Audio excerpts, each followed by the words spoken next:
Super-tri, as regras mudaram, de novo. A aceleração cada vez maior da era pós-digital exige que as empresas e pessoas estejam em constante mudança.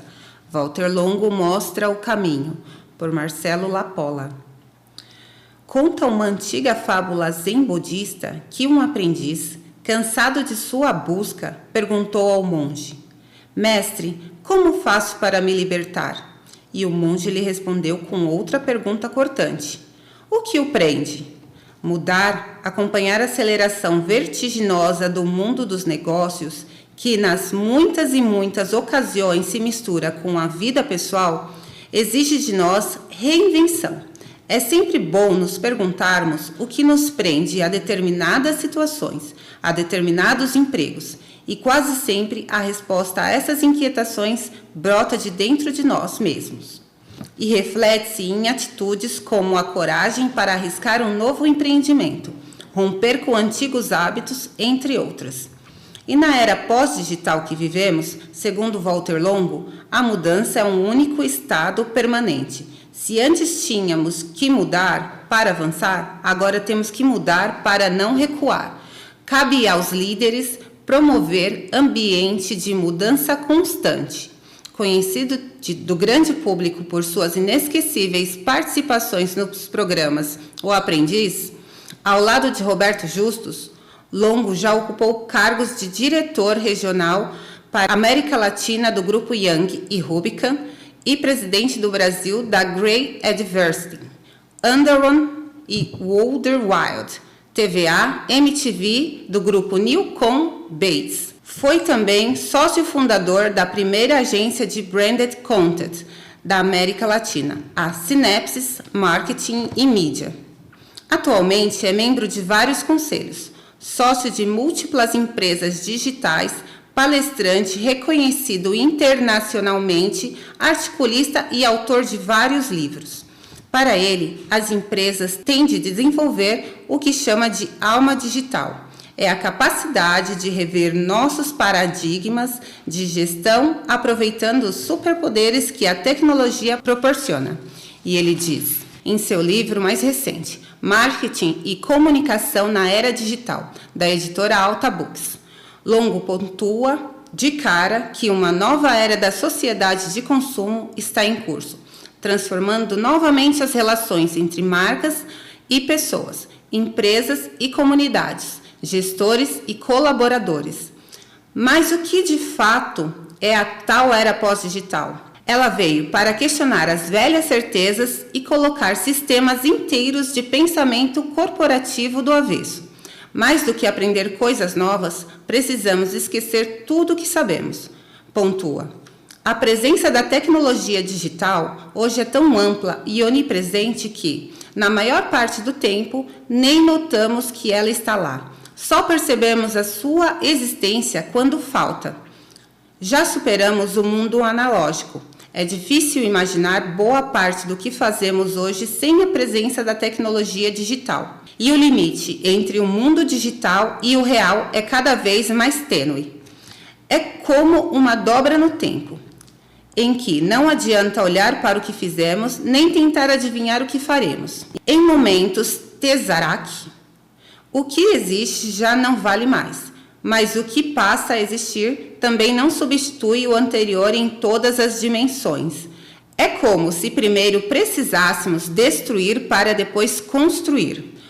Um bom começo dessa destruição construtiva pode ser pelos nossos paradigmas, como aconteceu na transição do rádio para a televisão, ou seja, do som para o som com imagem, uma junção entre o mundo até então on e outro offline, despertou. Longo dá um diagnóstico alarmante. Fica cada vez mais claro que enquanto as empresas e anunciantes estão subindo o edifício dessa nova era pela escada, os consumidores estão subindo pelo elevador. É preciso, então, identificar o que nos prende, como no caso do aprendiz do monge, e seguir na direção de um novo começo, a partir de 6 macro-tendências. A primeira delas é a efemeridade, a capacidade de se renovar em ciclos cada vez mais curtos. Para a adaptação e efemeridade do mundo pós-digital, as empresas precisam agir com antecipação e manter a velocidade em suas ações e decisões.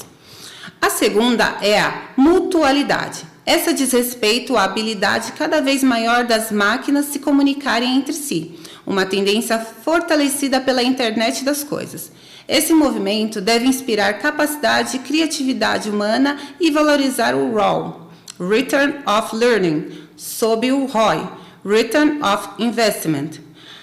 A multiplicidade é a terceira e vê o mercado de maneira holística. Hoje é inútil pensar o mercado por ferramentas, impressos, eletrônicos ou digital, e ignorar o organismo como um todo. É preciso dividir por funções ou processo para entender e acompanhar melhor a comunicação cada vez mais rápida, interativa e caótica, acrescenta Longo ao seu livro. A sincronicidade, quarta macrotendência, exige entender que as pessoas não são, elas estão. É o ponto de partida para acompanhar a constante alteração de hábitos que estamos vivendo. Pela complexidade, é possível entender a importância de orquestrar as diversas atividades de modo que existe um nexo entre elas.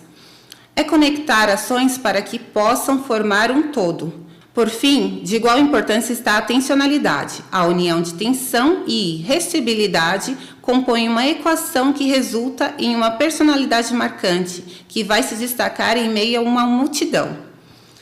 E o que serve para o mundo dos negócios também serve para a vida, pois nada é dissociado. Tudo mudou e está mudando novamente, o tempo todo. Talvez em nenhuma época da humanidade se sentiu mais na pele de que a vida e tudo o que aprendemos a chamar de realidade, entre aspas, é fluxo. Nada é permanente. As estruturas corporativas precisam ser horizontais e não mais verticais.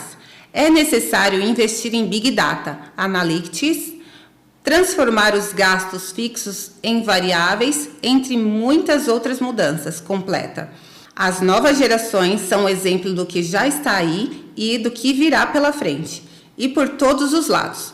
Eles não querem ter compromissos, querem ter uma vida como a dos videogames, em que morreu, começa de novo e se vive novamente. Eles querem mudanças a todo tempo. Para ele, é necessário que as empresas se adaptem a esse pensamento. Hoje, não são apenas as empresas que fazem errado ou que fecham. As que fazem certo por tempo demais, que não mudam, também fecham, explica. A análise de dados adquiriu uma enorme importância na gestão. Nossos bancos de dados se tornaram um bando de dados. Ter os números e as informações não é o suficiente, falou Longo. Para ele, a internet das coisas conectará tudo, transmitindo dados o tempo todo. As Barbies estão sendo produzidas com chips, para que a Mattel saiba quanto tempo as crianças passam brincando com elas e quanto tempo as bonecas permanecem guardadas. Isso servirá para incentivar a brincadeira. Saberemos tudo o que queremos e o que não queremos saber. Para Longo, é nas mulheres que estão as vantagens para se acompanhar as mudanças. Homens são analógicos, mulheres são digitais, brinca. Homens são competitivos, mulheres são colaborativas, ou seja, elas são importantes para trazer equilíbrio para os negócios. As empresas precisam das características femininas, finaliza.